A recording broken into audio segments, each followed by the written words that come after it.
94.7 NRK. New rock. Alternative. LoveLine may contain sexually oriented content. Listener discretion is advised. Adam Carolla and Dr. Drew. LoveLine, coast to coast. Yeah. Well, kitties, look who's back. The cat is back. Phone number for LoveLine, 1-800-LOVE-191. I don't know the fax number. We're back to 854-4455, the old number. Yeah. They put paper in the fax machine. Oh, my Yes. goodness. Ah. A real breakthrough here at Westwood, too.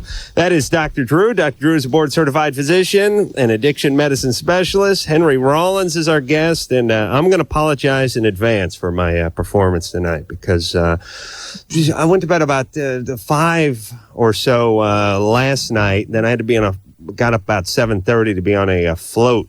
5 a.m.?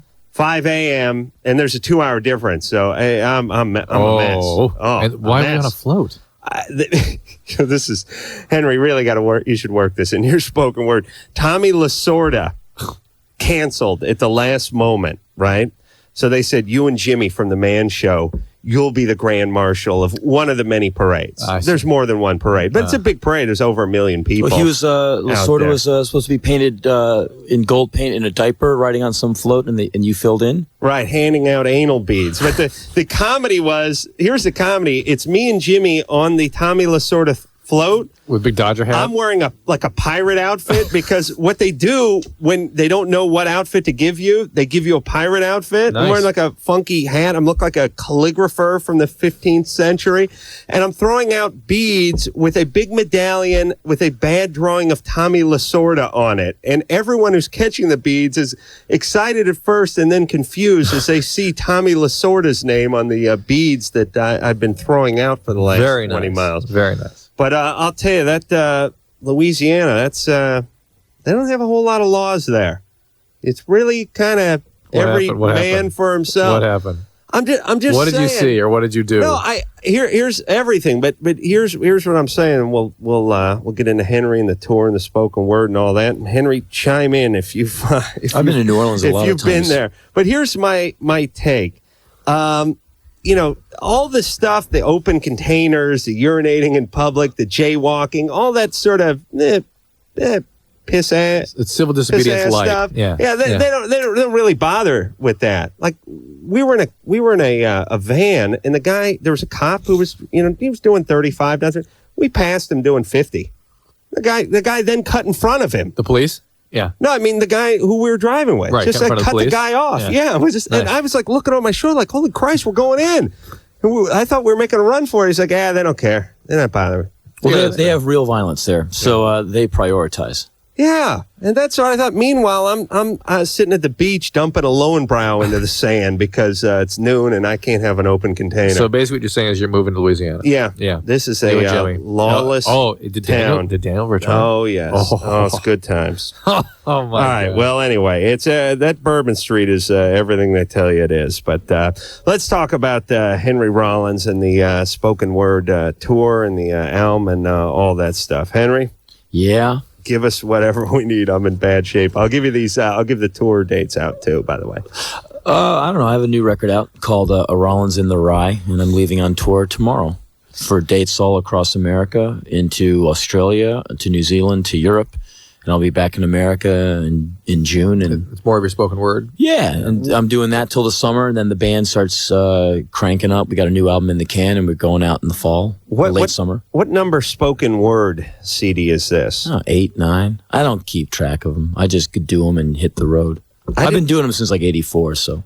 Right, but they've just, is it a better time for spoken word now than it was 5, 8 years ago? It's not a genre that I pay much attention to as far as how the other guy's doing. I just book those tours and go when I'm not doing the band thing, and they always do okay for me. And what about spoken word in, like you said, Australia or New Zealand or different parts other than the U.S.?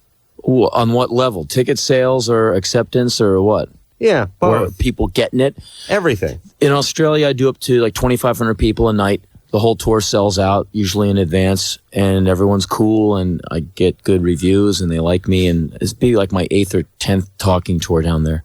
So you would probably say in general it's It gets more over fine. accepted or bigger or whatever over there. No, it does Well, fine everywhere. Actually, it's weird. I mean, I go all over Europe. I've been to Russia, to Israel doing this stuff. I go all over Scandinavia, and it rocks. How do you do it in a place where they don't speak That's what I was English? just thinking. They speak English. I mean, one time I did 2 shows in Moscow, and I had a translator, and that was kind of rough going. But It's like a Yakov Smirnoff up there. in Germany, everybody below the age of 50 speaks great English. Really. Oh, really? Oh, yeah.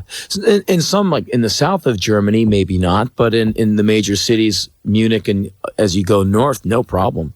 All right, well, San Diego, what day is it, Drew? Wait a minute. Isn't today Wednesday? No, Tuesday, tomorrow's Tuesday. Wednesday? It's Tuesday night. See, you're still boy. drunk. Yeah.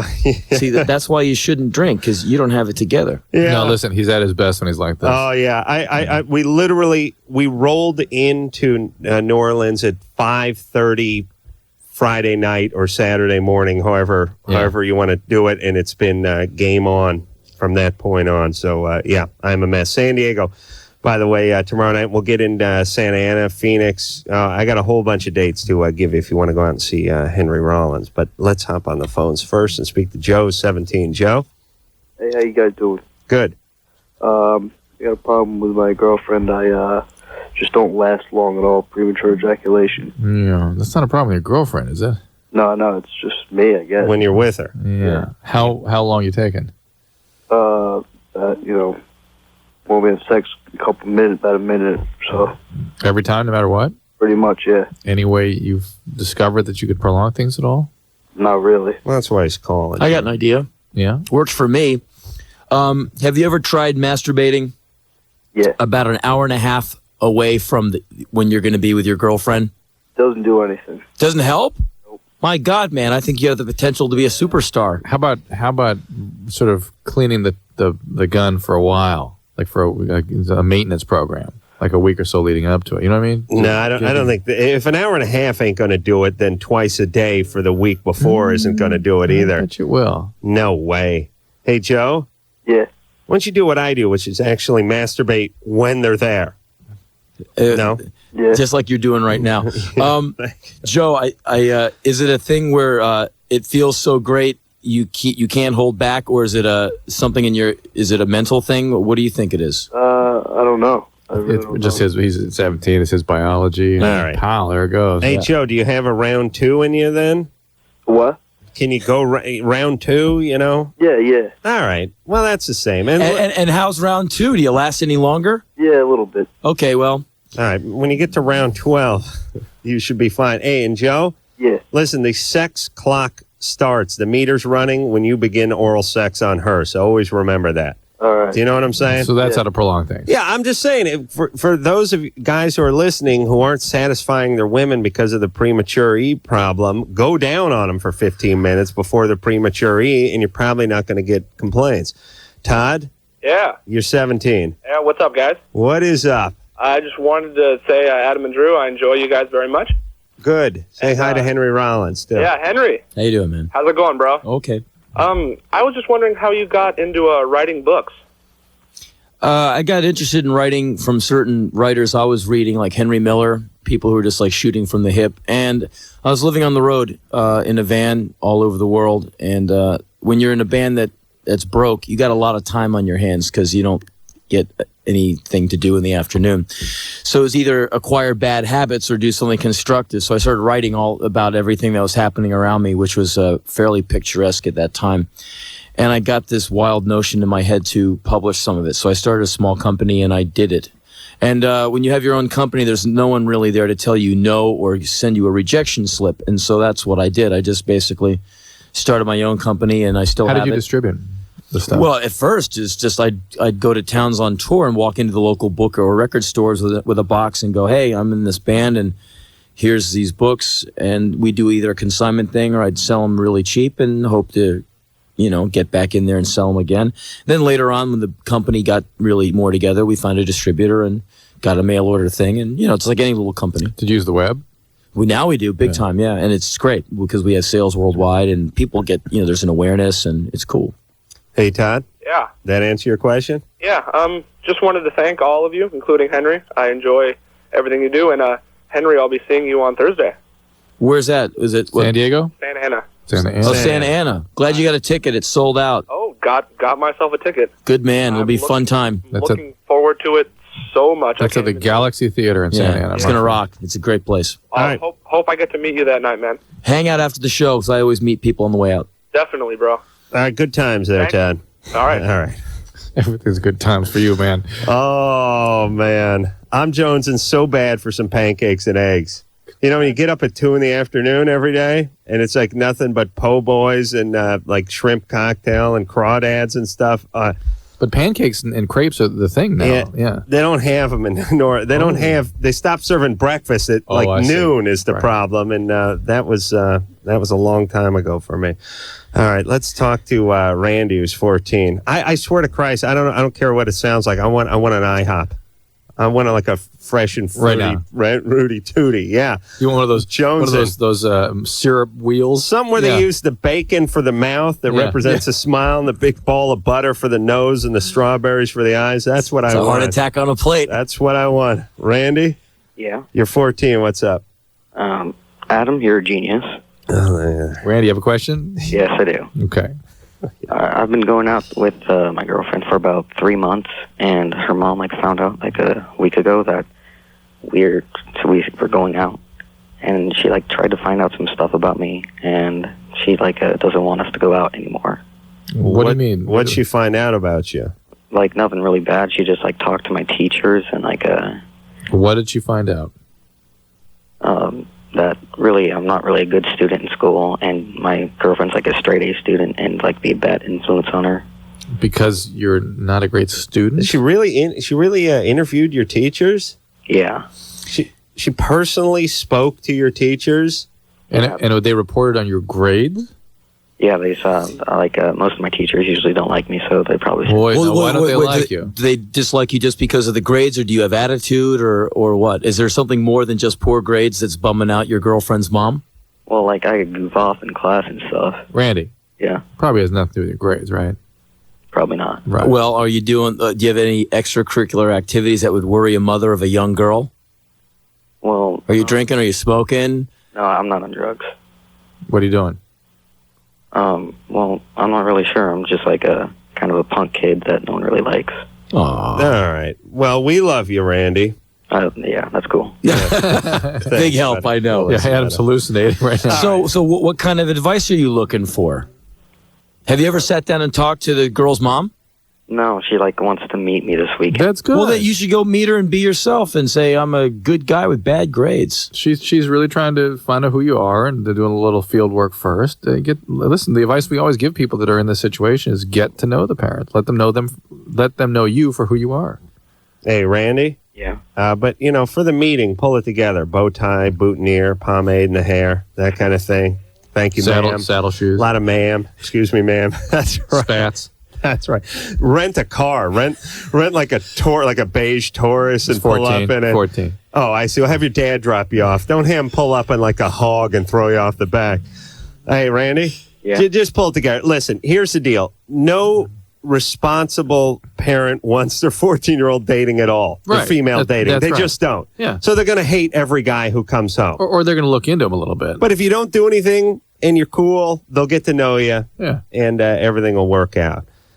Or not, either way. Justin, He'll be fine. Yeah. Justin, you're 17. What's up?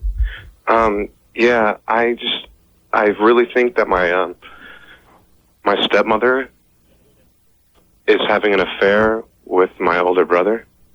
Your brother, your biological brother? Yeah, my biological brother. I have a feeling that they're having an affair, and I don't know how I can confront him about it. Well, why would you even dream of it? Why do you have this feeling? Just a woman's intuition, or? First of all, my father married this lady. We haven't got along ever since I met her.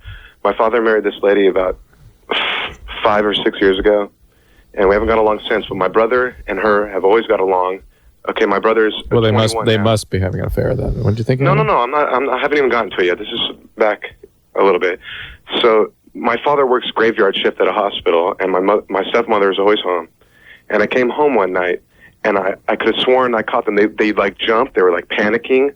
My stepmother was in her robe, and I saw my brother, and they just had this guilty look on their face. All right. How old's your brother? My brother's 21. And he is still living at home. Yeah. Is there anything else about this woman we should know?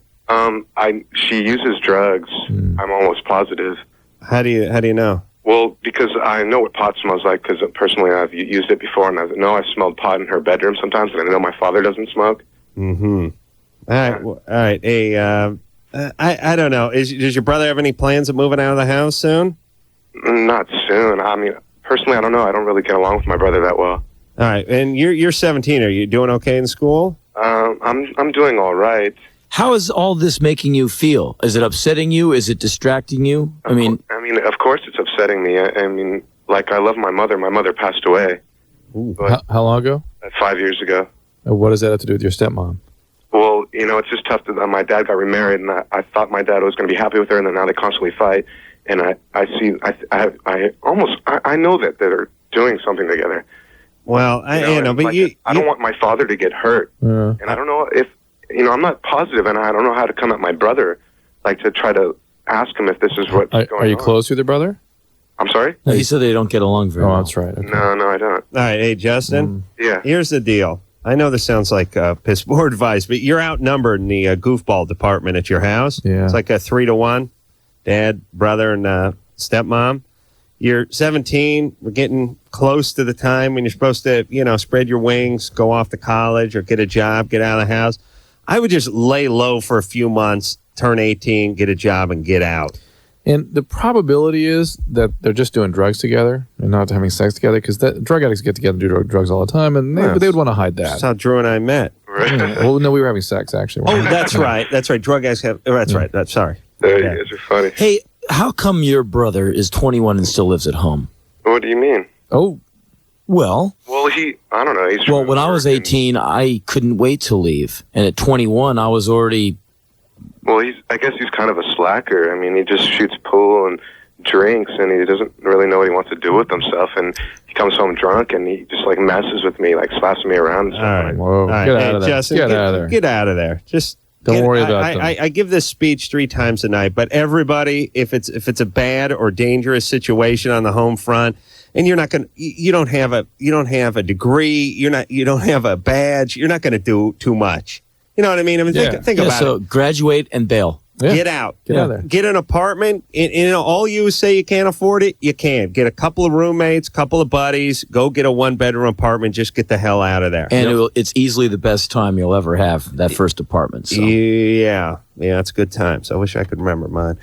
Eric? Yeah. You're 16. Yeah. What's up? I'm kind of nervous. First of all, Adam, how you always talk about the old sitcom humor?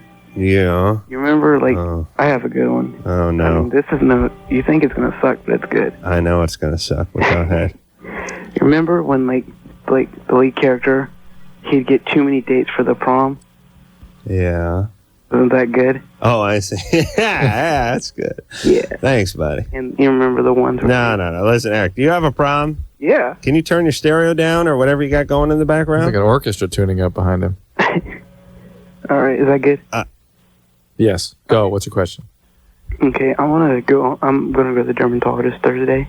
Yeah. And I'm going to go on Accutane, or we're going to talk about it. Mm-hmm. And I don't want to tell her I do ecstasy. You better. Huh? Why? What's ecstasy and Accutane do? Well, Accutane is a very powerful drug, very effective drug. It's great for people with cystic acne, but it's now well shown to cause depression, suicide. It makes people fatigued. It can be a miserable drug to be on for 6 months. And ecstasy makes that worse, much worse. And you need to talk to your doctor about these things. Yeah, and but then she'll tell my mom or something. How do you figure? Huh? If she does, you can sue her because that's confidential information. Well, listen, why don't you just stop doing the ecstasy? And then why don't you just never do ecstasy again? How about that? Fun. Oh, what a great idea. Why not just not do drugs? Do you understand that ecstasy damages brain permanently? It does? Yeah. It doesn't seem that bad, though. It just makes me want to dance and stuff. Yeah. In about 2 years, you're going to have a big surprise. You'll be dancing all the way to the poorhouse, son. Just want to try to work the dance theme into something. What happened to the poorhouse, Drew? Does that exist anymore? Hey, Drew. Yeah. Does he run some kind of medical risk mixing the two? Just the added risk, confounded risk of depression and suicide. But he's not having the affective problems yet with ecstasy, but he will. So what should I tell the dermatologist? You've got to be honest, yes. I have to? Well, listen, I'd just stop doing the X and not be honest. Oh. So listen, if I stop now, I don't have to tell her? Yeah, is that true? Well, you should talk to your doctors when you start having the depression from the ecstasy, because that's going to happen within the next couple of years. You know what a person is who can't stop doing a drug? They're a drug addict. I'm not a drug addict. I could stop. Okay. Oh, yeah? I've only done it twice. How many times? Man, if I had $1 for every time I heard that. You'd be a richer man. Hey, Eric? Yeah. Listen, your brain is not dried yet. Your brain doesn't fully dry until you're like 18, and it's like a sidewalk, and you carve initials into that wet cement. It'll never, ever come out again. Just stop screwing with your brains until it dries, you know? Then once it dries, you can smack it around a little, park the car on it. It's fine. But you ever see that, like a leaf that's indented in an old sidewalk or someone's initials from 1947? It's there. Stop messing with your brains. I mean, let it mature, let it dry, let it cool off, whatever you want to call it, however you want to explain it, and then you can mess with it a little bit, but don't do it at 14, 15. I mean, Eric didn't sound like he was in great shape anyway. Right. I could only imagine what the excessive use of X was doing to him. Henry Rollins is our guest tonight. I'll give you some of his spoken word tour dates when we come back. Also, Shaggy's going to be in here tomorrow night. A guy's been making the rounds. Some on Saturday Night Live and God knows what else. We'll be back after this. LoveLine will be right back. LoveLine will be right back. LoveLine will be right back. Tonight, LoveLine is brought to you by Car Toys on 94.7 NRK, the new rock alternative. Welcome back. So glad you're here. LoveLine. Listen up, man. We're back at 94.7 NRK. Hello. Hey. LoveLine. I'm Adam Carolla. Sorry I had to interrupt that story. We'll pick it up in the next commercial. Henry Rollins is our guest tonight. Henry's got himself a spoken word. I keep saying ward. Spoken word tour. He's going to be in San Diego tomorrow night, and then on Thursday, March 1st, he'll be in Santa Ana and Phoenix and Albuquerque. And you got a website? Yeah, they can go to 21361.com, which is February 13th, 1961. It's my birthday. So 21361.com, and it has all the tour dates on there. And I think we'll hear something off of a Rollins in the Rye as well tonight. Also, you can pick up that CD also by punching into that website and going into the music stores. Yeah, it's everywhere. All right, let's hop on the phones. Talk to Bob. Bob is 21. Bob? Hi, how's it going, Adam? Good. Hey, I'm a huge Rollins fan. Well, here he is. Dude, how's it going, man? Oh, good. So what's going on? Well, what, with me? Yeah. I'm working on a band album and gearing up for about 57 talking shows in about 9 countries. So Yeah, I can't wait for the new album. I have Sweatbox, the spoken word CD, and kicks ass. Oh, thanks. Yeah, the new one's out now, and there's a one coming out in April on our website. So there's a lot of stuff going on. Cool. I'm looking for some dates. You're calling from Eugene? Yeah. He's going to be in Portland in beginning of April. Of course, those bastards get all the good shows. Yeah. I haven't played Eugene for a while. I used to play there about twice a year. That was always a good town for me.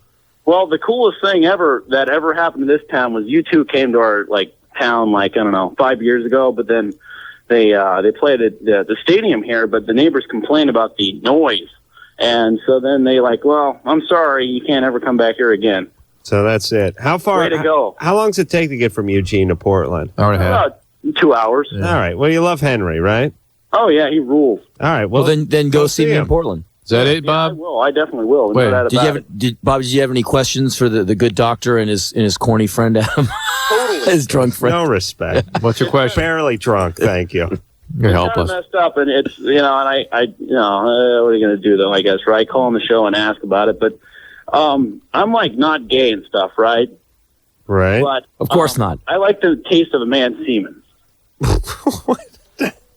Well, who doesn't enjoy a shot of semen now and again? Well, have you tasted your own or that of someone else? Well, it first started out with me and my girlfriend, and she'd like give me oral sex, and then she'd kiss me afterwards, and I was like, okay. And then I kind of was like, I don't know, I kind of like that's it, just punishment. She's just trying to get back at you, right? Yeah, I don't know. I didn't really mind. Passive aggressive. Well, and what this? And now you want to check out other guys, or you've checked out other guys? I mean, what's your deal there? Well, then after that, then we had like a threesome with another guy and stuff, right? Yeah.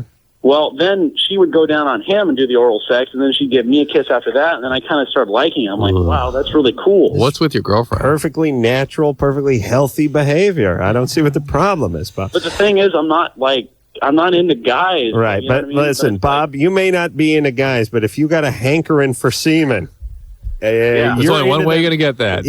Yeah. Yes, until we can fully synthesize the semen and harvest. Be fair, harvest the semen. Yeah, and harvest and keep. Store. You may be gay by default, Bob. No, dude, I'm not gay. I mean, to be totally honest, I've never really had. I mean, it kind of grosses me out to think about it, but it's like I kind of like it though. You know what I mean? It's kind of like the taste of it. You know? Yeah, but what about you seen your girlfriend give another guy oral sex? Didn't that bug you? A little bit, but isn't that the rules of the threesome anyway? Well, it's the price you pay to get to the semen. Yeah, that's the way it's got to be, I guess. Well, listen, hey, Bob, you're like a guy who's calling in and saying you're vegan. You just love the taste of a McDonald's burger, and you can't get enough of them. Yeah, and then saying in the next breath you're vegan. I know that's the dilemma I find myself in. Yeah. Hey, Bob. Yeah. Don't marry this girl. Don't marry her. Right? I guess. Well, I know it sounds like outlandish advice, but... Yeah, I know. I just, I don't want another figurine on that cake. I don't want you or and like another plastic guy on there with semen coming out of him. Yeah. Just take it slow. And we were talking about driving from Eugene out to Portland? Yeah. I think it's a little longer than 2 hours. Since you just save that gas money and relax. Just relax? Yeah. How come you're not bugging him for whether or not he's on medication? I don't know. Are you okay, Bob? Is there anything nutty about you? No, I'm not overly nutty. No, I just, nothing at all. About the nuttiest thing. All right. How long you been with this gal, Bob? About a year and 2 months. Wow. All right. Impressive. Was this the first threesome, or is she just into this kind of thing? As far as I know, this is we've had like a couple after that, but I mean, as far as I know, this is the first time she's ever done it was with me. This reminds me of Jim the zoophiliac. This is sort of very casual about his semen consumption. And Bob, what about a threesome with you and two gals? Well, that would be fine too. I'd love that. Oh, okay. Well, let me put you down for that then. Okay, yeah, see if we can work that out for you. You're in Eugene? Yeah. Yeah, I'll put my guys to work on it. All right, Bob. No problem. There's plenty of. All right, Bob. Bob, no kids, right, buddy? All right. Please wear a condom. So wear a condom. That semen that you had transported to your mouth could be full of HIV, and you can get HIV that way, and hepatitis C. So. Yeah, I know. I was kind of worried about that too. Enjoy. All right, buddy. Easy now. All right. Please, Drew. Enjoy. Oh my God. Oh, I wish I was back on that float. Throwing out those Tommy Lasorda beats. Alex? Yeah. You're 17. Yeah, how's it going, Adam? How's it going, Drew? Good. Say hi to Henry Rollins. Henry, I'm an enormous fan of yours. I have been for years. I've heard everything you've recorded, seen every movie you've been in, most importantly, read every single one of your books. Oh, thanks, man. Wow, yeah, man. 17. You're the reason that I'm drug-free, alcohol-free my entire life. I have been. Your article, The Iron, is the reason I started lifting weights and doing martial arts. Wow. That's great you're doing the martial arts, man. Yeah, I'm doing Kempo. That'll give you the serious confidence. Yeah. I'm also a guitar player, and I was a really big Chris Haskett fan, and I wanted to know what happened to him, Tim Kaine, and Melvin Gibbs. Okay, Chris Haskett is living in New York. He's got a kind of an avant trio that plays around the city. He's doing music for Bowie's website and David Bowie's website. And Melvin Gibbs is the proud father of a new baby girl, and he is playing with a guy named DJ Logic. He has his own band named Harriet Tubman, who has a record on Knitting Factory Records, and he does his avant jazz bass thing, and he's probably cranking out as session work 6 to 20 albums a year for other people. And Sim Kane was playing with the Jay Giles band last summer. Holy Christ. And he's also playing with a guy named David Poe, who's a singer-songwriter from the East Village, exceptionally good, East Village of New York. And he's on Poe's record that's on Sony, and I think they're writing new stuff and living in Manhattan. So all three of them are living in New York, and they're doing their music thing and doing quite well, actually, all three of them. All right, cool. I got one more question for you. See, all right? hold on. You see, everyone, when you don't do drugs, you can give those answers. You understand? See how that works? Yeah, ask most guys who come on this show, like, what happened to the band? What's your other question? No, I got another example. Adam, wait, hang on a second. Adam, what'd you have for breakfast? This will take you back. This will take you back kind of to the Black Flag days, but I was kind of curious as to what made you decide to stop being straight edge, and if it had anything to do with Charles Manson. Me stop being straight edge. I never.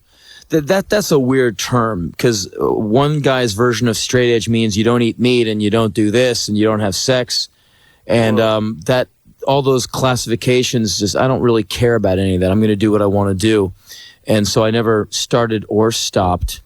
And Charles Manson was just a guy I read about, just like everyone else, really. So I don't really have an answer for you there. I always thought straight edge just meant drug and booze free. I didn't know it was the entire and angry lifestyle. Yeah, Right. I've heard some pretty intense definitions of that term, so I always stayed away from it. You know, Yeah, it's like a sober guy who would beat you up.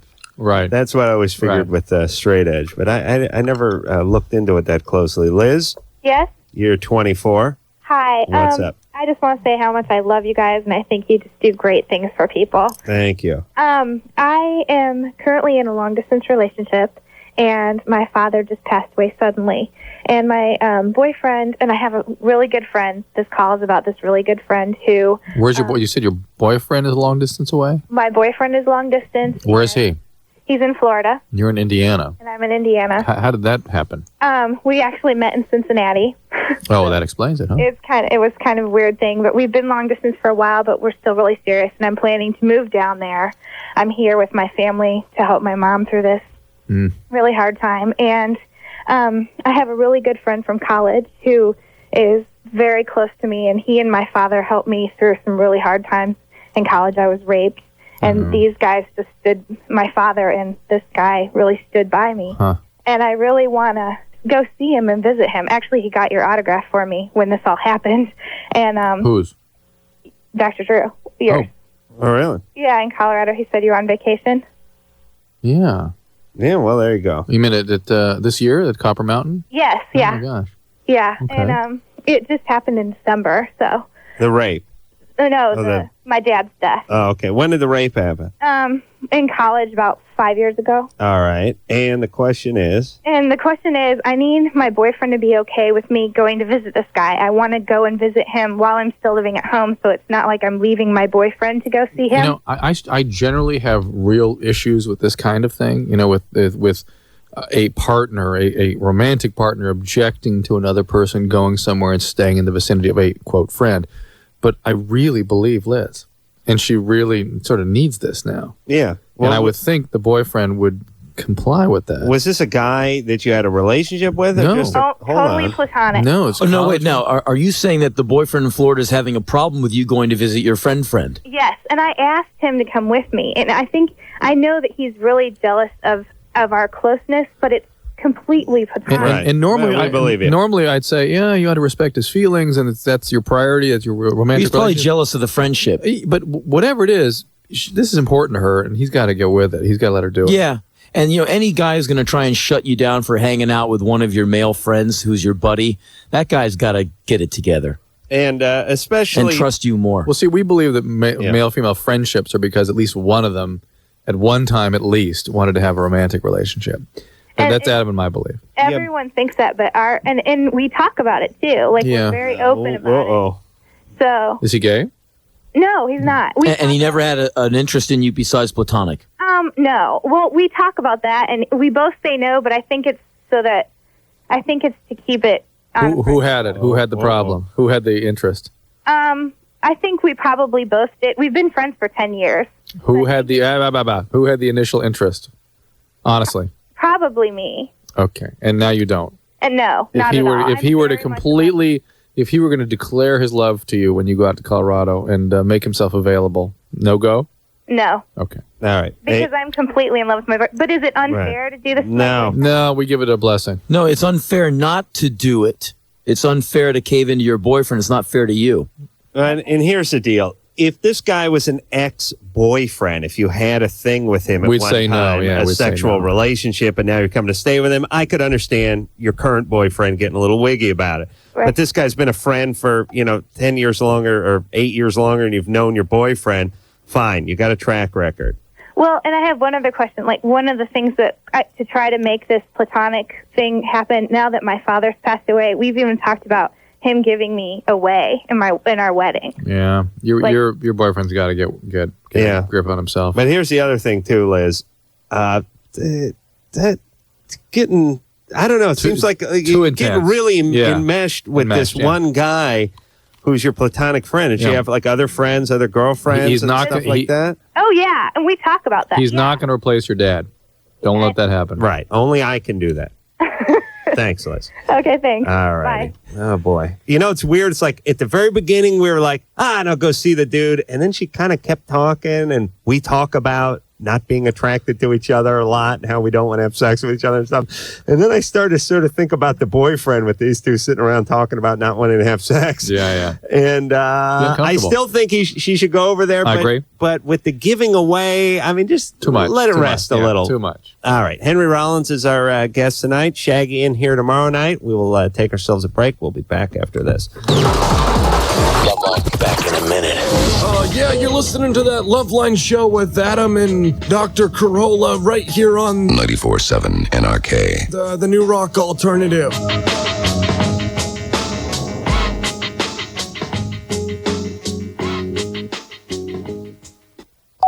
It's LoveLine. 94.7 NRK.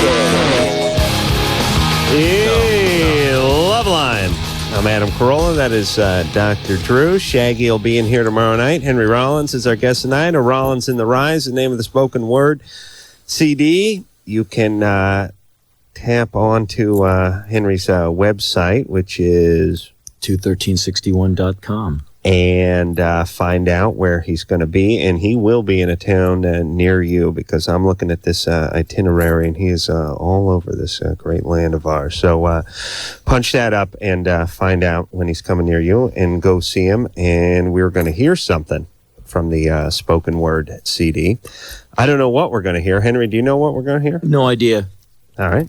Well, Something I guess spoken word doesn't need too much setup. Gay neighbor? Oh yeah, it's a thing about these gay neighbors I used to have in my old house in Silver Lake. And I had these like really loud gay neighbors who I used to try and inspire during sex by playing Black Sabbath for them.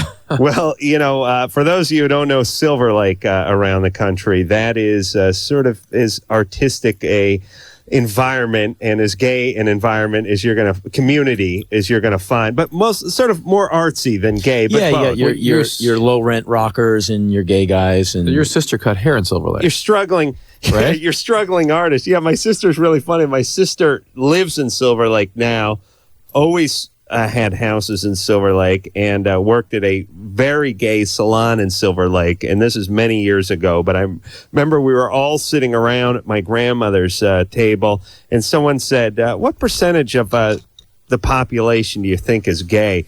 And my sister said very seriously, I don't know, 60, 70%. It's like, are you high? And I realized every single person she saw every day was gay. So in her, she was like, well, it's probably 100%. Well, I'll be conservative. But I'm going to be conservative, knock 30 points off, and go down to 70%. So that was her Silver Lake perspective. But let's, I said, get back to a Rollins and a Ryan. Here's a little snippet of the neighbors. I used to rock the guys next door to me when I lived on Maltman. I lived next door to like a house like with 5 gay guys. And you know how you guys are. No matter what bolt of cloth, you're cut from, you're thinking about sex all the time, unless you're into the Smiths or the Cure or something. And you know what? That's cool too. You're still my friend, But the guys next door, they would get it on all the time because they're guys living with guys who are into guys. And so it's like, well, it's like noon. Woo! And they were never subtle. It was not like, let's make love. It was, yeah! During the day, I'd be in there like furiously writing my brilliant and visionary angst-ridden poetry, which I'd read. No one knows me. I'm the enigma. No one likes me. I am the Lord of Darkness. You know, so it's a long time ago. I'm much more mature now. So these guys would be getting it on next to me. And you could hear it like through the side of the house, through their house. And you just like, oh yeah, oh come on, and I just thought it was so cool. Because you hear like this loin slapping, and like and you hear like this bed's like creaking, something banging against the wall. I would put on the Mob Rules album by Sabbath. Because Dio's vocals on there are so righteous. Look out, there's danger! Nowhere to run!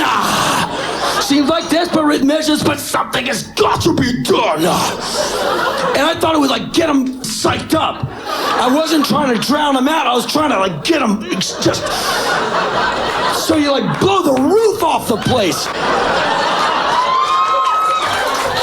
That is a little snippet off of a Rollins in the Rye. Henry Rollins' new spoken word CD. You can check out Henry live if you live somewhere on Earth in the next couple of months, because I guarantee he'll be in a town near you, even if you're out of town. All right, we'll hop on the phones. We're going to hear some more off the CD, I think, before the night is through as well. Andrew? Hi. Hey, you're 26. What's up? I just wanted to say hey to Henry. I'm a fan. Oh, thanks, man. Dig think tank. I'm going to have to drive up to catch you in San Francisco when you're here. Where do you live? I'm in Fresno. I'm like 3 hours away. Oh, okay, yeah. But I'm so there. Oh, great.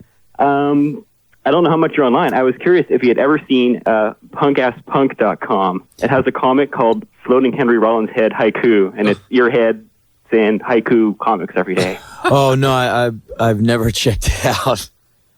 I think you'd probably like it.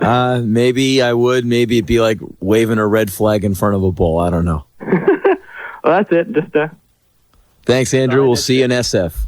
Pardon? We'll see you in San Francisco. Oh, definitely. All right, take care, Andrew. Bye. All right, let's talk to Kay, who's 15. Kay? Yeah, hi. First of all, I just want to say, Adam, me and my friend love you. My friend Nina, we would do anything for you. So Did you put his name on your shoes? What? Nothing. Did you put my name on your shoes? It's all over my notebook. Okay, that's good. But the shoe, I'd like the shoe, too. That means you've arrived. Oh, Henry, your guy has been on shoes for years, you know. Yes, you put on the shoes and the peachy folder. That's how you know. Let's say the peachy, then you're in. You're in. All right, what's up, Kay? Okay, my psychologist and like my in-school psychologist said that like I was bipolar, and like my mom doesn't believe mom. My mom's like seriously like psychotic or something. She will not believe them. She will not do like anything to help me whatsoever. Why not? Because she hates me. Do you really believe that? Oh yeah, definitely. No, she just acts like she does. Right. Do you have a psychologist in school and out of school? Yeah. And what about for the commute? Do you have one for the car? No. No. Okay, so just two. Yeah. And so you're opening up to your psychologist? You're not my one in school, but or like probably one. Bleh. The one in school, yeah, but not the one out of school. So your mother and I presume your father, they're both paying for the out of school one. So doesn't that register with them that you have things you're trying to take care of? Well, the school said that I had to, so that's why. Yeah, okay. And But to parents, sometimes acknowledging that their child has any sort of mental disability or learning problems, anything that's not perfect, is a wound to the parents. And so they have real difficulty accepting it. It says something about them and their adequacy, and they won't let you be a separate person who has to struggle through life like we all do. And that's her crap. That's not you. Unfortunately, she won't support you. Unfortunately, you don't have a mom who is capable of really being a mom. Well, see, she doesn't do anything to help me. I mean, she's like kicked me out of the house and called the cops on me like 100 times now. Right. But what have you done to prompt getting the cops called on you? You can't just be coming to the dinner table. She attacks? You attack her? I attacked her. Okay. Well, you can't be doing that. That's not right.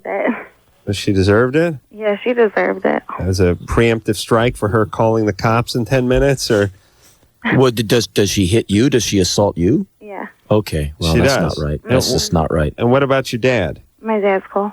He is. Do they live together? Yeah. And have you told your father about your mother? I mean, what's that about? Yeah, he knows that my mom, like, he doesn't do anything because, like, my mom is all, like, in control or whatever. Right, running the show. Yeah, but you know what, Kay? We're all sitting here, and I'm sure your mom is no dream mom. But on the other hand, you play a role in this. And that's the only thing you can change. Yeah. Is the part you contribute. But, I mean, like, what am I supposed to do? Because, I mean, I can't, like, function. I mean, I've been told I have, like, ADD, and she won't, like, to pay for the test or anything like that. She says that. So you're having trouble functioning because you feel she's withholding the proper treatments that you need. Well, yeah, because, I mean, she won't do anything for me, and she's... But who's paying for the out-of-school counselor? Insurance. Yeah, well, aren't they also prescribing for you? No. How my come? Mom, my mom won't let them because she says that I just have to deal with what I have. So she won't give consent for them to do what they need to do. Oh, boy.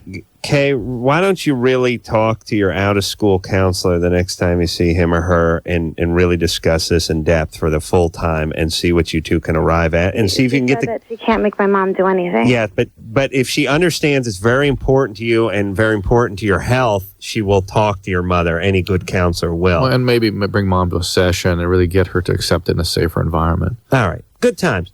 We're going to take ourselves a break. Almost Henry like riding on a Rollins. float. Yeah. Oh, I tell you, that was good. We'll be back after this. Hello? Is this LoveLine? Call 1-800-LOVE-191. Adam and Dr. Drew will be right back. Don't even think about touching that dial. LoveLine will be right back on the New Rock Alternative. Where's that voice guy at? 94.7 NRK.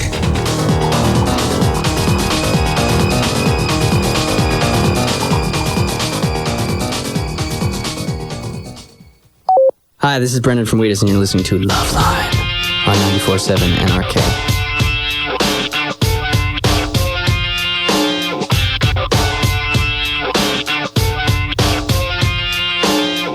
Yeah, there we go.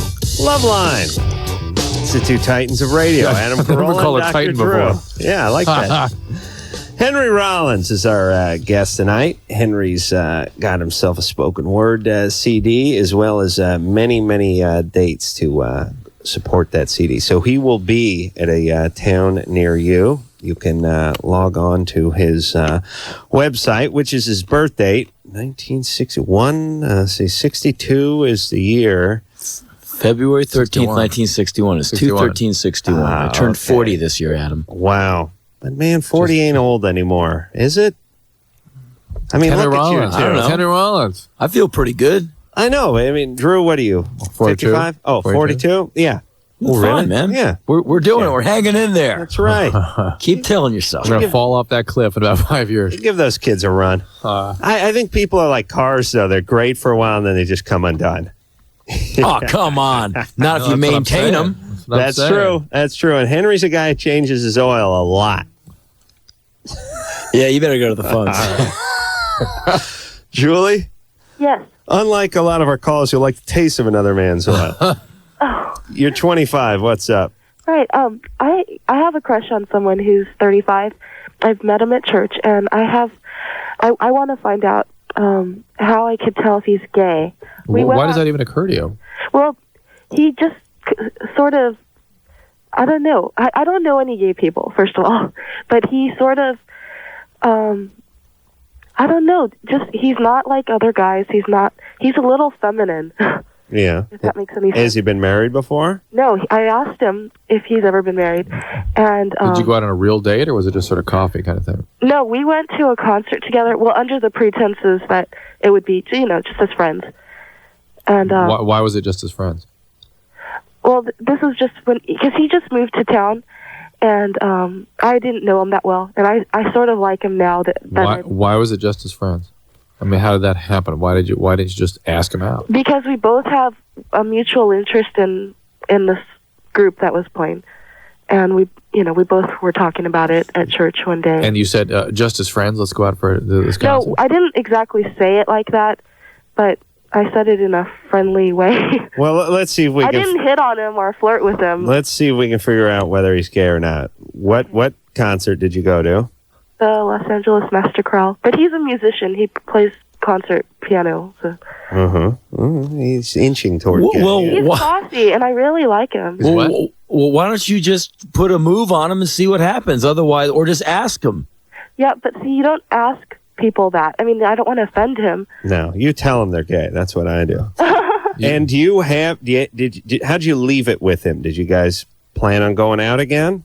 Well, we're going to go out again in a week from Sunday. I think you'll find out real fast. Yeah. If you try and kiss him or something and he, well, if there's hesitation, Recoils, you should, you'll discuss it and then he'll either tell you or, I mean, if you make a move on him, he's got to fess up one way or the other. You'll know. What's he do for a living? Well, he does musical theater. He plays, he does all kinds of music. Plays the harp. No, he doesn't play the harp. He plays the piano. I see. He plays for all kinds of different things. Yeah, and is there really any real concrete evidence that he's gay that you have? No, my brother met him, and he said he's gay. Yeah, but that's a brother's job. But they're rarely wrong. Right. Be fair. Well, all right. So, Julie. Yes. Go out again with him. Make a move. Get him loaded with wine coolers and make a move. Okay. All right, Julie. Thank you. Yeah, good times, man. That's a nice, innocent LoveLine call. Alicia? Yeah? You're 15? Yeah. What's up? All right, when I was like 6, I was over at my friend's house, and we were like taking a shower with her and her little sister because, we're little kids and all. No. All right. How old's the little sister? Oh, her little sister was like 5, 4. Just kind of inappropriate. They should throw a bunch of 6-year-olds in the tub together, but all right. And then, like, afterwards, little sister went into the room to go get dressed, and me and her went into her parents' bedroom because we were, like, waiting for her little sister because she kind of went in ahead of us and locked the door. Yeah. And then we went in there, and we were, like, in our towels, and we're just, like, running around, jumping on the bed and goofing off. And then she, like, starts pinching me, like, down there. And I'm like, okay, stop, that hurts. And she kept doing it, and that happened, like, a few times. Yeah. And she was 6, too? No, she was 7. She was a little bit older than I was. Right. So? All right. So? And then, like, I think it's starting to affect my life, like, these days, and, like, not that long ago. No, we don't think so. That was all that happened with her? Yeah, but, like, not that long ago, I was, like, wasn't sure if I was bi or not. Maybe you are bi, maybe you're just confused, or maybe you're lesbian, but I don't think this had much to do with it. No. Where's your dad? My dad, he lives here with me. Do you get along with him? Yeah. Where's your mom? She's in the room next door. Do you get along with her, too? Okay. Not that great, but okay. Yeah. Any trauma beside this episode? I've moved around a lot. Were you raped? No. Any substance abuse in the family? No. Are you sexually active? No. Why'd you move around a lot? Because I was born in New Zealand, and then I moved to Hawaii when I was 4, and I grew up there, and 2 years ago I moved here. But I've lived in like 10 different houses since. Why all the moves around in the 10 houses? Why? First it was to be closer to my grandparents. But not because your dad's on the run or anything. No. Okay. 10 houses in a few years, and you can't explain that? Well, my dad was a missionary in New Zealand when he met my mom. All right, so he was out spreading the word, and you were going with him. You just are having difficulty. No, that's how they met. Then they retired from that, and they got married, and they had me and my 2 brothers. Right. Why did they keep moving Thanks around? For the yeah. Hey, Alicia? Yeah? I'm going to hang up on you if you don't tell us why you moved to 10 different houses in the last 7 years. To be closer to my grandparents who were in Hawaii. And then they moved to Arizona. And then they moved to 8 other states, and you just followed them? No. Were they in a band, or? My dad's in college, is going to grad school now in Wheaton College. I see. Okay. Well, now we know. Sort of. All right, Alicia, Yeah. I don't think you're as effed up as you think you are. See, most people call the show and they're in worse shape than they think they are. You may be in better shape than you think you are. Okay. And part of the you're so detached from you're confused even about what your life has been about, where you've been, why you've been. It's no wonder you have doubts about who you are, what your identity is. You can't even explain to us what your life story is. Why you moved from point A to point B. Former cutter and former anorexic. Ooh. Now, what's up with that? What do you think that is? I don't know. I just used to space out a lot, and the only way I could come back was like by cutting myself. Are you under care right now? No. Clearly, you should be, right? I don't know. That's why. How did you stop the anorexia and the cutting? I just my mom found out about the cutting, and we just sat and talked about it, and we prayed, and I just had to really force myself not to. All right, but maybe you should get a little help in the form of a counselor or something like that too.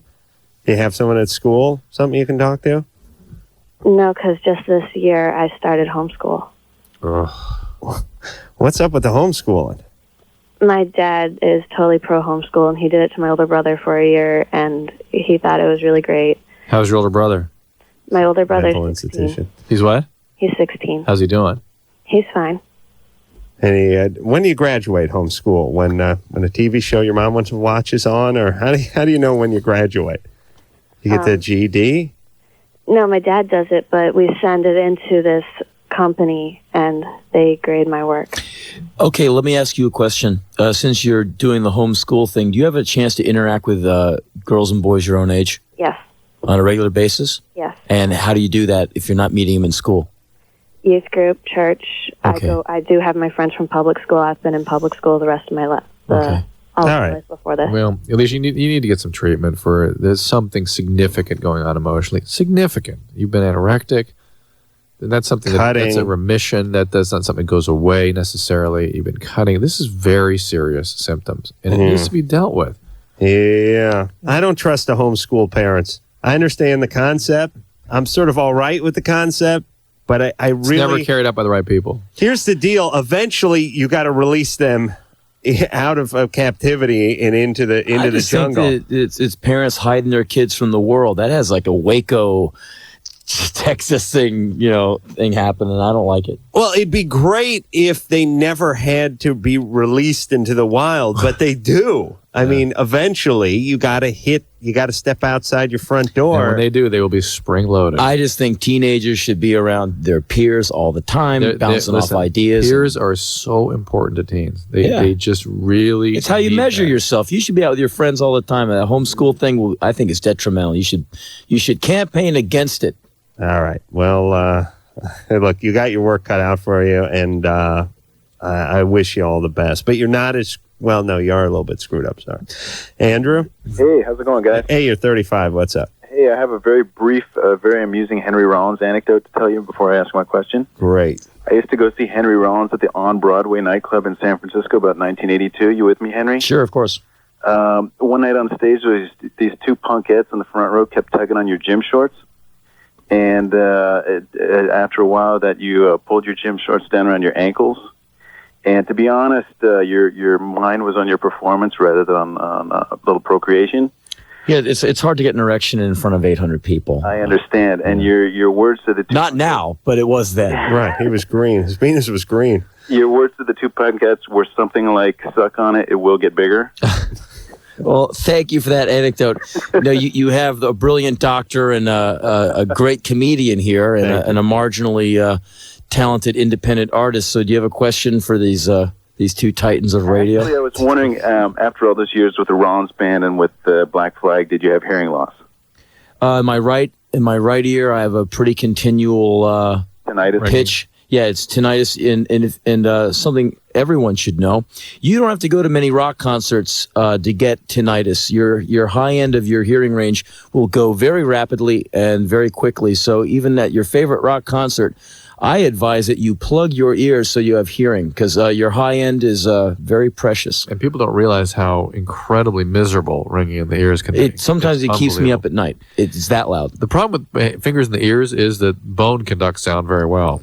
So even plugging your ears is really... I mean, actually put some of those foam earplugs in there, right? I'm just saying, even if you do that, even if you plug your ears completely, bone conducts the sound very nicely. And you can still knock it certainly out. cuts down a bit, though. Cuts it down. But Drew, you're confusing everyone because you're saying putting your fingers in your ears. No. If you plug the hole to your ear with any object, it won't prevent the damage because the bone... Will it help? It might help. In a really loud rock concert, it really doesn't do that much. Really? Yeah. The bone conducts it very well. I understand that, but just physically, it's a lot more tolerable. Do you know what I mean? I mean, it doesn't hurt. Your ears aren't ringing But as much. you're and still all that. getting the damage. And what goes first is your high end. Yep. And went on my ears very quickly. All right. Let's talk to Joey, who's 16. Joey? Hi, how's it going? Good. How you doing? Pretty good. All righty. So, I don't know. I've just been listening to the show a lot, and it's the first time I ever called, so I'm kind of excited. But, All right. Thanks. What's the question? Well, today I was sitting in my grandmother's house. She lives in an apartment, and I got a phone call from the landlord, who's about 75, 80, and we were just talking about stuff, and he's like, "So do you want to come upstairs?"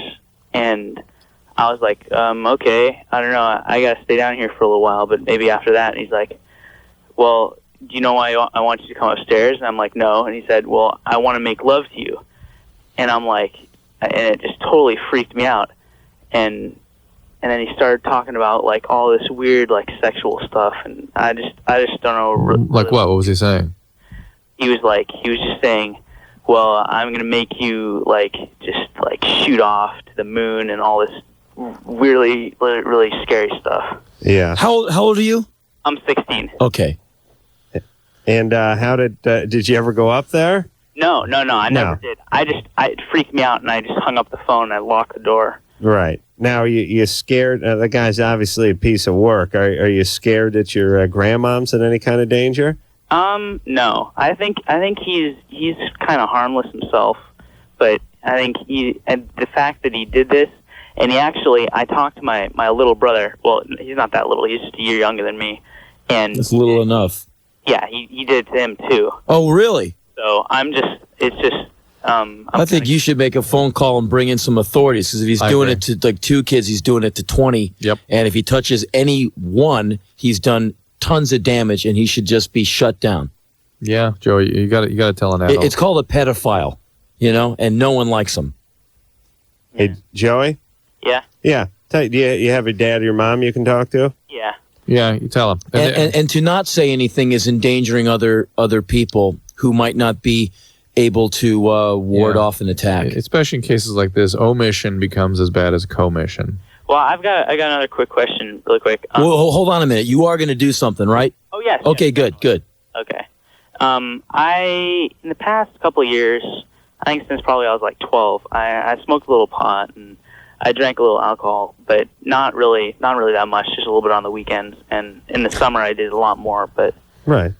I quit about a year ago. Sure, you're 15, you had to unwind. 10th grade's a bitch. At the Veterans Affairs office. Sure, yeah. I don't know. Union meetings and all, So what's your question? IBEW. Don't let these monkeys climb all over you. That's right. Shop stewards up your ass. You need a break. So what kind of effects would that have, on, Well, probably not much with the alcohol, and there's some evidence that smoking pot, even occasionally in the 15, 16 age group, can be associated with some lack of development of the right frontal lobe of the brain, which is what you're using to negotiate your development. It's what needs to grow at this time in your life. So it may have some impact. And I'm concerned that there may be sort of a burgeoning addictive process. So you're sort of priming yourself for a more you've been serious out of issue. it for a year, right? Yeah. No, I'm totally have self control. Yeah. I haven't even, I haven't even looked at this stuff. All right, listen, I believe you, and just the fact that you didn't go upstairs and give a BJ to Pops Larson to try to get Granny a break on next month's rent means you're all right. All right? Okay, yeah, thank you very much. You're fine, but do something about this. Tell your folks and make a phone call. And here's the deal with this kind of stuff. Oh, these guys are such vermin. I love the fact that I always laugh when I hear about these guys getting abused in prison. Always brings a little smile to my face when these guys do actually go in eventually. But if this guy's doing it to you and your brother, Henry's right. He's doing it to 20 or 120 other people, especially the guys. If one person has to go through that, it does a number on you for the rest of your life. And so you got to act up and shut this guy down. And if this guy does a number on a guy, he's probably going to go out and do a number on someone else. Not this guy. His victim oftentimes will become the perpetrator. And furthermore, it's important, even if the cops don't do anything to this guy, to establish a record so that the next time he does something, there's a phone call made and there's something established. Or maybe this is that next time. You never know. Yeah. Suzanne? Yeah. You're 34. Hey, what's up? What's up? I want to say hi to Henry Rollins. Hello, dear. Just thank you for all the stuff you've done. I've been seeing Black Flag since 1981, and I really admire your work and all your spoken word. Stuff you do with Lydia Lunch I really like, too. Yeah, she's cool. Yeah, she's way cool. Okay, my question is, I'm in a relationship right now, and my boyfriend and I, we decided, not to do drugs or alcohol anymore, almost a year ago. Mm-hmm. And when we first started doing this, everyone was saying that it was really dangerous for us to be early in sobriety and living together. And, he seems to be like my soulmate. So, we're doing everything we can to be good to everyone, to ourselves, and to each other. And it's getting closer and closer to that point to moving out. And I'm just getting really freaked out about it. And everyone's just like, don't do it. It's just too early. It's going to be destruction. You're going to end up going out. And Wait, moving out? yeah, What do you mean? He's leaving? Someone's leaving, or someone's moving in together? we're moving in together. Okay. So it's almost time to do that. Is that what you're saying? Yeah, All right. How's your sobriety been? I'm good. Excellent. You going to meetings? Yeah, Talking to your sponsor? yeah, All right, and is he doing the same thing? yeah. And you guys have known each other for over a year? Almost a year. All right. Did you meet in treatment? No, we decided to do treatment at the same time. Yeah. The problem with that, it can work, is that you need to sort of release one another to grow in whatever direction you need to grow in order to progress through recovery. And sometimes being in a relationship kind of keeps you stuck in whatever sort of mold you were in before, let's call it. Right. And if you've both been able to grow at a similar pace and things are going okay, what does your sponsor say about this? She thinks that I should live out on my own. Oh, well, then, and the first sign of a relapse is thinking for yourself, right? Right. Okay, so you're being relapse if you don't follow her direction. Well, that's first sign of relapse is thinking for yourself? At this stage of the game, sucks. You got to follow direction. That is it. And anything short of that becomes part of relapse. And you know what? You guys can have a great time and not live together. And time. And when people rehab really close together, right. I've my experience, with friends, the relationship seems to fall apart. And maybe Dr. Drew has some harder facts. I've just seen it with people I know. They used together, and then they clean up, and they stay together, and it falls apart. And or they both go out again. Yeah, and I think y'all should. You don't need to jump into one place. You can live down the street. Where are you living now? Well, we live together now. What? All right, you sure you're not high? Yeah, positive.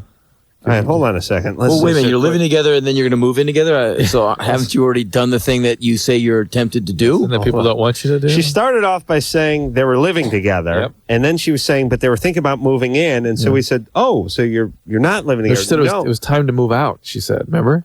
What, are you living at your parents' house? And Henry said, somebody's moving out? No, we're moving in. No, actually, hello? Yeah. No, actually, I was staying with him in his one-bedroom apartment with the intention of getting my own apartment. And then we discussed, let's just get a bigger place and live together, for good. Which you're already doing. Yeah. How long have you been living with him? 6 months. Yeah. How old is he? 20. Oh. And you're 34. Yeah. What's up? Were you divorced? Bad marriage? No. No? Never been married? Nope. Really? What was your drug? Everything. Primary. Heroin. What about him?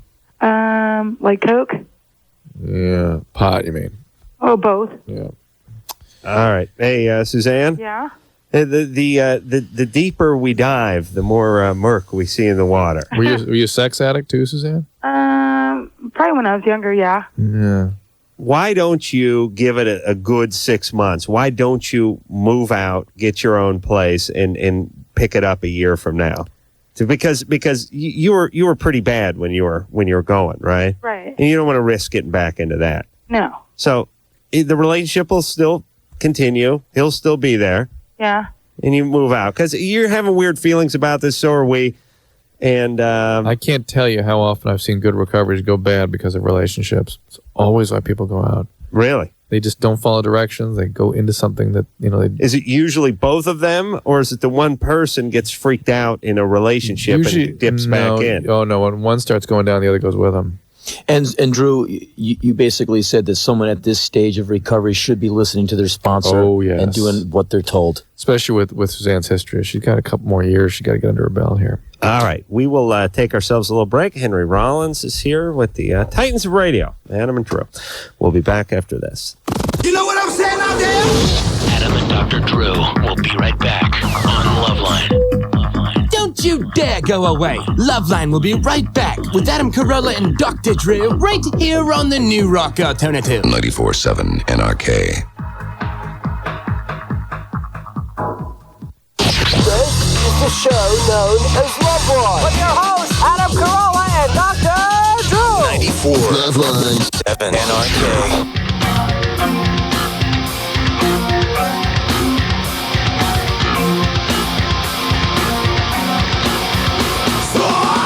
Hey, LoveLine.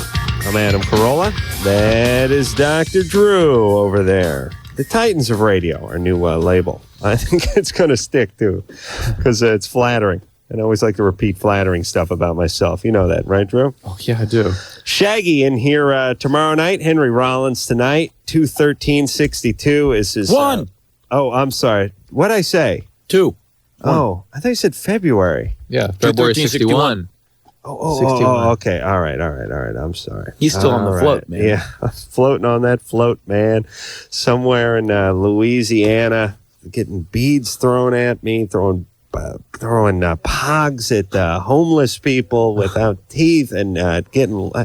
Tell you that Louisiana, I don't know if it's the whole state or just New Orleans. It's just one big party over there. There's people walking around, just open containers, urinating everywhere. Sounds like the East Village of New York. It really is good time. Before Giuliani came into power. What the hell? What was it? Oh, yes. Rollins in the Rise, the name of the spoken word CD, and he will be coming to a town near you. Rest assured, kiddies. Back to the phones. Joe? Hello. You're 20. What's up? Okay, I have a couple questions. This past month, me and my girlfriend have been doing stuff. I've been going down on her, and she smells really bad. Uh-huh. I don't know what to do. What can I do? Is this a new thing, the smell? Or yeah. Like, before is like I was doing stuff with my hands to her, and it wasn't that bad. But this last month, it smells really bad to where I want to throw up. Yeah, but the point is it this last month because you've been putting your face down there? Probably. I don't. Well, He's not getting the question. Wait. Okay. Go, try again. Did her smell change or did your proximity change? Her smell changed. Okay. So she smelled all right, even though you weren't going down on her before. Well, I smelt my fingers because I was curious. Yeah, but there's a difference between scratching your ass and poking your nose in it. Okay. You understand? Yeah. Believe me, I know. I've done exhausting experiments on this, and there's a big difference. So I'm guessing her smell's about the same. You're just closer to it. Well, the girl that I was talking to before I talked to you guys, she said it might be because of her period. Yeah, before the period, there can be some change in the smell. However, you have to be careful that it's an infection, and she should be aware of it. Because it almost made me want to throw up. Yeah, the fishy smells do tend to be infections. Okay. And Adam has a way of dealing with this, about having heard of us talk about it on the radio. Yeah. You start a small diversionary fire in the bedroom. Okay. Then you get loaded. Oh, was that? Oh, no. Oh, plan B. Yes. You tell her that you've noticed a little scent coming from her. You were listening to LoveLine. Somebody else called in with that problem. Drew was concerned that there may be an infection and said she should get to a gynecologist. You love her very much and you're concerned.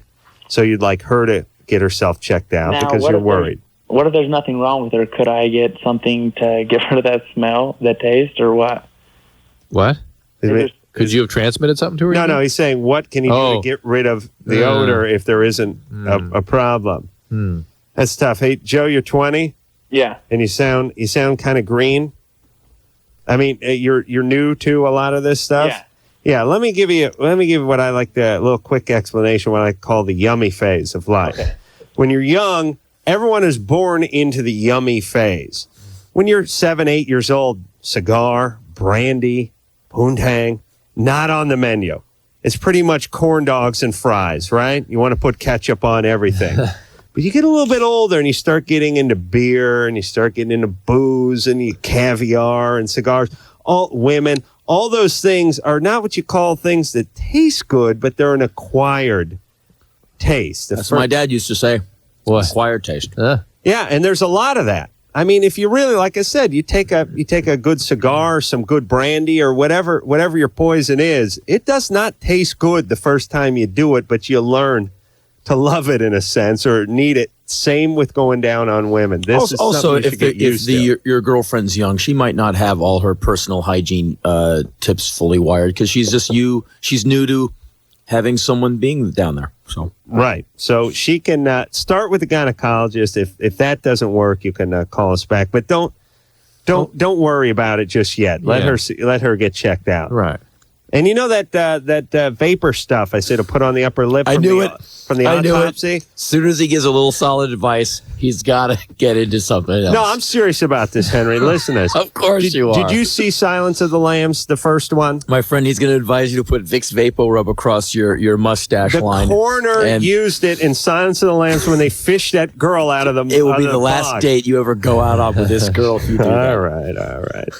Leslie? Yeah. You're 15. What's up? I was wondering, what are the effects of using laxatives? The effects of using laxatives? Yeah. Well, starting from most serious side effects, you will die. Then you can have problems with your colon not moving ever again. You can have to have your colon removed because of long-standing laxative use. Severe constipation, kidney problems, dehydration, is in there? volume depletion, heart difficulty, rhythm disturbances of the heart. All drops in the bucket, Leslie. Mm-hmm. Nothing to really worry. Leslie, why are you asking? What's your thing with laxatives? Because I just want to lose weight because of the career I want to go into. Yeah, well, this is all bulimia. And laxatives don't actually make you lose weight. They just make you dehydrated. What do you want to be, a jockey? No, I want to be a stripper.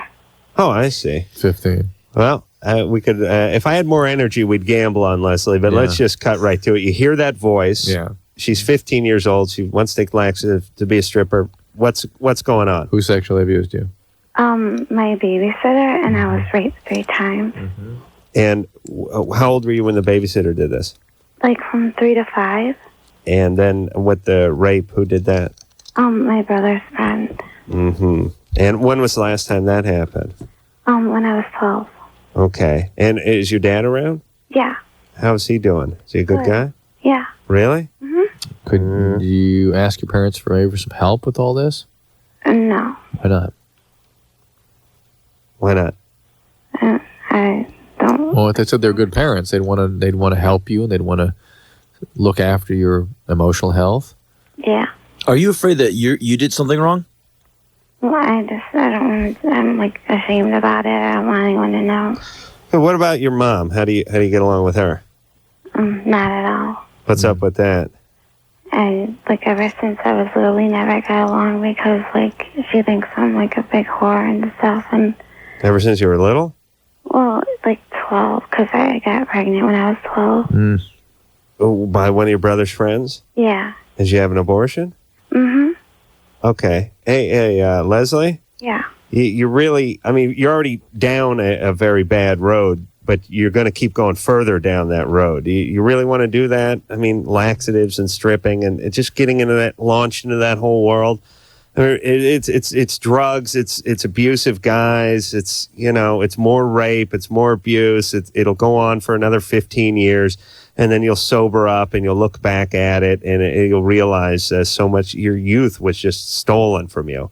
You really want to go that direction? I don't really care at this point. We understand that you're in a lot of pain, but it can be dealt with, and it can't be if you keep this all a big secret. So what about talking to your dad? Do you get along with him? Yeah, but I'm not close with him. Right. All right. Do you have friends? Oh, yeah. And they're not strippers, right? No. And, I mean, you know what we're talking about, Leslie? You listen to this show? All the time. All right. You understand what happens? You know what's going on with you? Yeah. I mean, you were victimized, and you'll be continually victimized your whole life unless you put a stop to it. How can I do that? Like, what should I do? Getting help. What should you do? Call like a rape crisis thing? Are you in school now? Yeah. Are there people at school you can talk to? I think so. All right, that's where you could start. You got a counselor at school? Yeah, I think so. That'd be great. All right, go talk to him or her. And just ask them first. You have to throw yourself on sort of the mercy of the court, all right? Mm-hmm. All right, and get yourself some help, please. Because the path you're headed down is such a dead end. It's a guaranteed dead end. Guaranteed. Misery. Yeah. All right? Adam, I love you so much. I just wanted to say that. Well, thank you. Well, to prove your love to him. Yeah, that's right.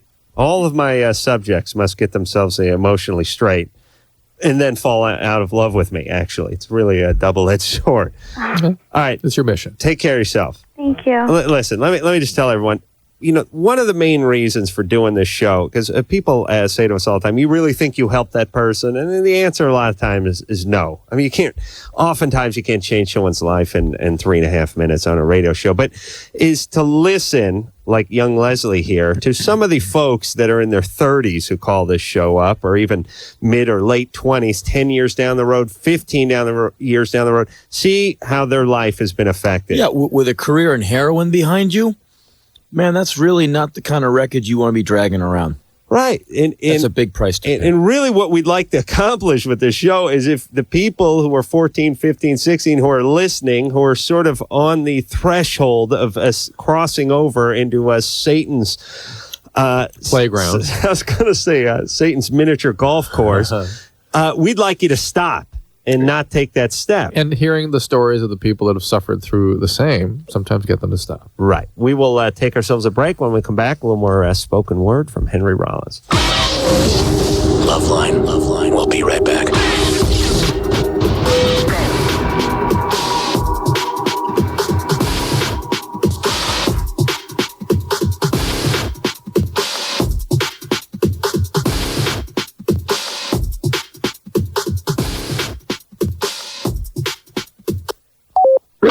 It's LoveLine. 39 kilowatts. Oh my, it's LoveLine. 94.7 KNRK.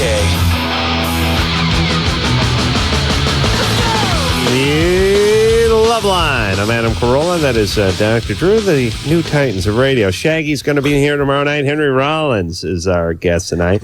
Henry has himself another spoken word CD out. Boy, I'll tell you, this the Henry Rollins work just keeps piling up. We're going to hear some of that? Yes. Men yes, we are. And women, the full story.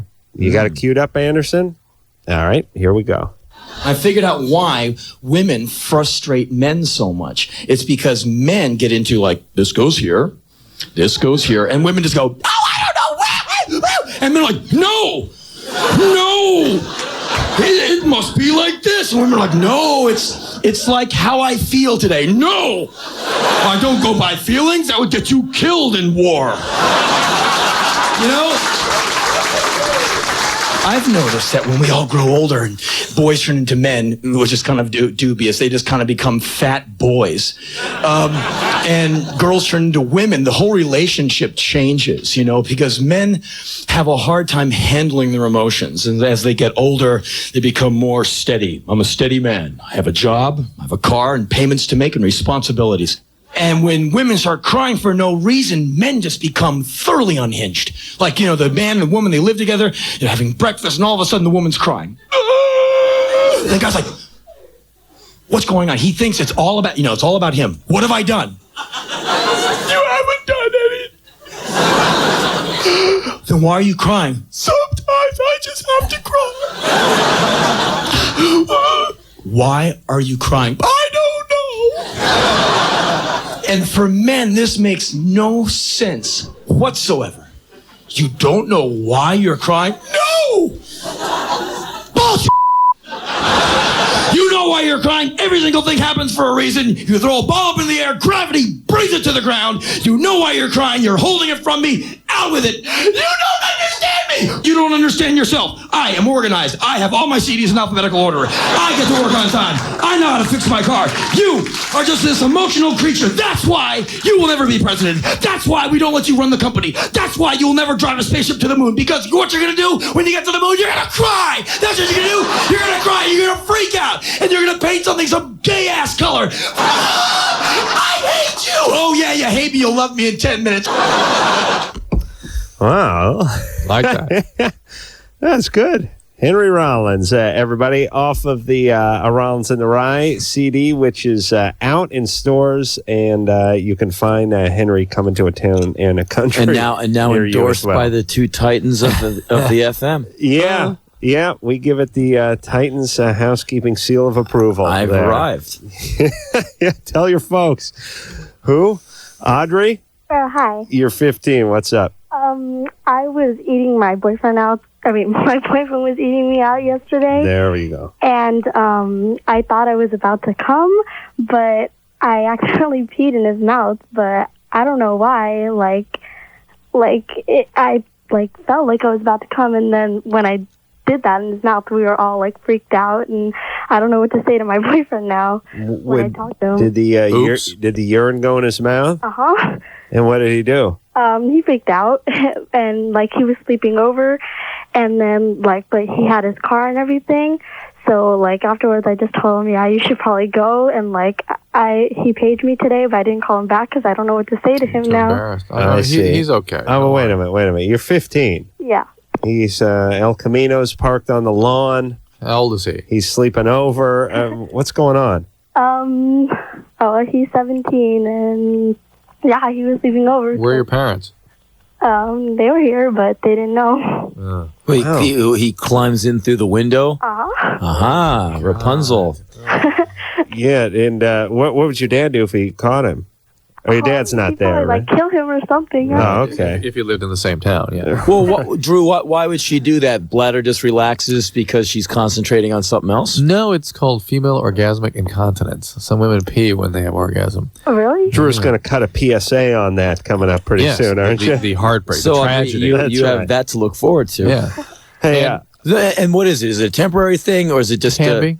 I mean, something she can learn to master. Hey, Audrey. Yeah. Yeah, listen, this is what you do when you become intimate with someone and you kind of work your ass out with them. You know what I mean? Everyone goes through this sort of break-in stage.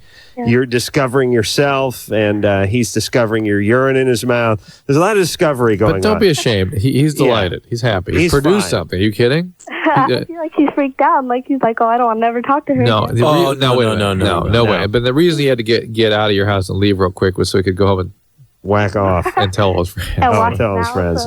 That's right. All right, Audrey. You're all right. Hey, but listen, maybe you shouldn't be spending the night. It sounds kind of risky, right? Yeah, I guess so. Are you planning on using any birth control? Of course. You are? Uh-huh. What are you using? Well, right now we're just using a condom, but I want to go get some birth control pills, but I haven't yet. In the meantime, keep the morning after pill around because those condoms don't always work. You get on that birth control, I bet it'll stop that urine. Oh, yeah. Angle. Right. Right, Drew? Yes. And make him magically forget about the whole incident. It can do that. All right. Get on that birth Poor control. Henry, what a puss. He's like, what are you guys telling and get a lock for your door, would you? No, I do have a lock. Yeah, good times. All right. All right. Oh, man. That's ballsy, inviting the guy to sleep over. Yeah. Oh, boy. I mean, it's one thing I just don't think, maybe I'm old-fashioned. Is a girl at 15, should she be carrying on like that? No. No, but here's the other thing that we deal with all the time is are you going to stop her now? No, of course not. You know what I mean? I mean, it's like she's got a 17-year-old boyfriend. He's sleeping over. I mean, my whole thing at this point is let's cut our losses and let's not get her pregnant or and by the way, as soon as hepatitis. As soon as Pops Corolla or Pops Rollins starts talking like that, what she hears is wah wah wah wah. It's like Charlie Brown's teacher. It's who we turn into immediately. Right. All right. So, well, Audrey, please just be careful. Yeah. Jennifer, Hi. you're 19. Yeah. What is up? Basically, I never got to meet my biological father. My mom kind of built him up to be this, when you're 18, we'll find him. He was a drug addict. He wasn't, a good influence on my life. So my mom said, well, she wasn't supposed to be able to have kids. So she decided, I'm going to have the kid on my own. I'm going to take responsibility, take care of the kid, and, get rid of the horrible father. Right. So she left him. How old were you when she left? I wasn't even, it was like right when she found out she had conceived me. When she found out she was pregnant, she left him. All right. And she hid the pregnancy, and went and lived with her mother. And she built him up my entire life. When you're 18, we'll try and find out if he's okay. And kind of in my head, I built up, how girls have that whole father princess, Yeah. So he was going to be this great guy? I built him up to he'd be this great guy, he'd have a wife and kids, and I'm an only child, so I thought, oh yeah, I'm going to get brothers and sisters, and they're just going to completely accept me. And it was stupid of me to think that, for 18 years, but, on the other hand, I look at it as it wasn't really my fault. Right. But I built him up, and about a year and a half ago, I was going to get my passport at the registrar's office, and we said, well, we're here, we might as well look at the, marriage and death certificates. You and your mom? Yeah. Okay. And I was really close to my mom for 18 years. We were like really close because she was my parent, and my only family. And I found out that he died when I was 6 years old. And that she was BSing the whole time? No, she didn't know. Oh, all right. She had no idea. She hadn't kept track of it. Okay. He's a drug addict. Our drug addicts die. Yeah, that's the thing is that and from then on, she treated me like her comment to me was, well, I don't know why you're crying. I don't know why you're so upset. I'm the one who had a kid with him. And she felt like I should be completely detached. And she didn't understand that in my head, I'd built up this huge image, of... Yeah. Well, she probably never lost... She probably knew her father. Well, yeah, she's really... I'm actually really close to my grandfather, and now he's dying. And he's the only father figure I've ever had. And I feel like I need to, forgive my mom because Well, she just doesn't understand what you're going through because she didn't go through it. So you got to cut her some slack. Well, I do. That's the thing is that right. So you got to be strong. Yeah, I just feel really. I've gone through a lot in the last 2 years. I ended up getting married, and I'm now separated. I moved to England for the guy, and I just moved back like a month and a half ago. Was that whole Oasis thing? No, heard about that. Yeah, we read about it. We met on the internet, and it's just it was just a stupid thing. I was looking for someone to. He was daddy, right? Yeah, but listen, your behaviors lately, I'm certain, have been less than delightful to be around, and that's why your mother. You know what? The thing is that I was really hard to get along with when I was growing up, and my mom, I totally give her credit for being so patient with me. All right, well but then now I'm actually okay now. I'm like trying to work through my issues, and I'm actually a lot more responsible, and okay, but then get past it. I mean, you and your mom have an important relationship. Yeah. She may have dropped the ball here, but forgive her. Okay, she did not drop the ball. She kept you protected from this a-hole who had a life-threatening illness who might have dragged you into it. Yes, but on the other hand, I don't understand why she indulged her with this sort of fantasy. She didn't. She didn't. That's the point. Jennifer was having Jennifer that made it up on her own. Yeah, but how did Mom should have said, "Hey, the guy, one of the Doobie Brothers, and I don't know where he is." Yeah. That's what my mom said to me. Says, the guy wore that skunk. The guy wore the beret cap. You got to explain to your mother where you're coming from, and you got to just move ahead. And it's rough, losing your dad and then finding out this crazy news so many years down the line. It's a hard shot. You got to take it. Losing a fantasy is not losing your dad. Right. Yeah. We'll be back. Hello, this is your radio. LoveLine will be right back. Tonight, LoveLine is brought to you by Car Toys on 94.7 NRK, the new rock alternative.